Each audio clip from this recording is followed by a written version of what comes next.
Peace talks risk breakdown over disagreement of an Arab-Israeli prisoner release. Mass funeral, riots and threats follow security raid which killed a Hamas operative in Jenin. Hundreds of Israelis received threatening text messages on anniversary of Hamas founder's death, and 25,000 runners take part in Jerusalem's 4th annual marathon.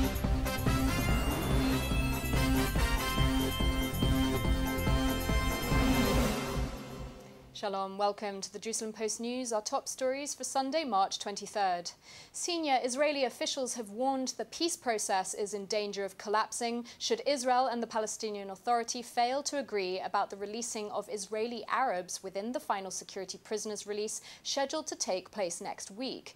The Israeli officials told Israel Radio that Palestinian Authority President Mahmoud Abbas has only hardened his position that Israeli Arabs should also be released after US President Barack Obama had requested he soften his demands, while the Israeli government remains adamant in refusing to release Israeli Arab citizens. Western diplomatic sources were also cited today, saying Obama's officials have not ruled out Prime Minister Netanyahu's earlier proposal that Israeli agent Jonathan Pollard be released in exchange for Israel agreeing to free Israeli Arabs convicted of terror attacks.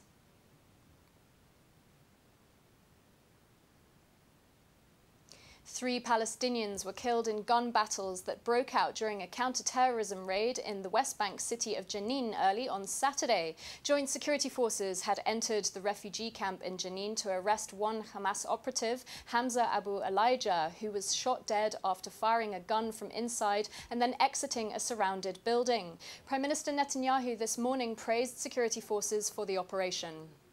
המדיניות שלנו היא לפגוע במי שפוגע בנו ולפגוע במי שמתכנן לפגוע בנו. במקרה הזה שני הדברים קוימו. The IDF says Abu Elijah was involved in planning attacks on Israeli civilians and military targets in the coming days after receiving instructions from Hamas in Gaza. Following the firefight, tens of thousands of Palestinians took part in the funeral of the three Palestinians on Saturday. Participants called for revenge and for the Palestinian Authority to end peace talks with Israel and to reconcile with Hamas. Hours after, over 100 Palestinians rioted outside the Damascus Gate of Jerusalem's Old City. Three Palestinian groups, including the Al-Qassam brigades of Hamas's military army, the Al-Quds brigades of Islamic Jihad, and Fatah's Al-Aqsa brigades, altogether vowed to respond harshly. Meanwhile, hundreds of people with Israeli cell phones, including citizens, government spokespeople and foreign journalists, received threatening text messages supposedly from Hamas's military wing, the Al-Qassam brigades, on Saturday night. The messages were written in broken Hebrew and sent from numbers with Palestinian territory prefixes stating various warnings that Hamas would conquer Israel, fire rockets and kidnap civilians. Some of the messages made direct reference to the formerly abducted IDF soldier Gilad Shalit. A Hamas source told AFP news agency that apparently the Al-Qassam brigades had timed the incident to coincide with the 10-year anniversary of the killing of Hamas founder Sheikh Ahmad Yassin.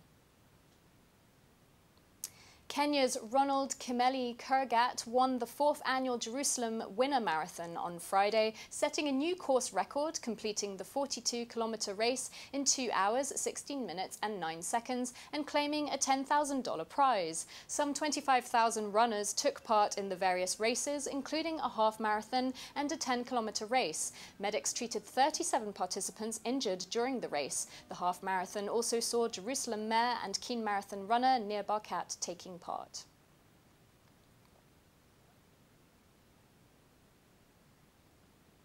That's it. We're back tomorrow with more main headlines. Until then, shalom from the Jerusalem Post studio.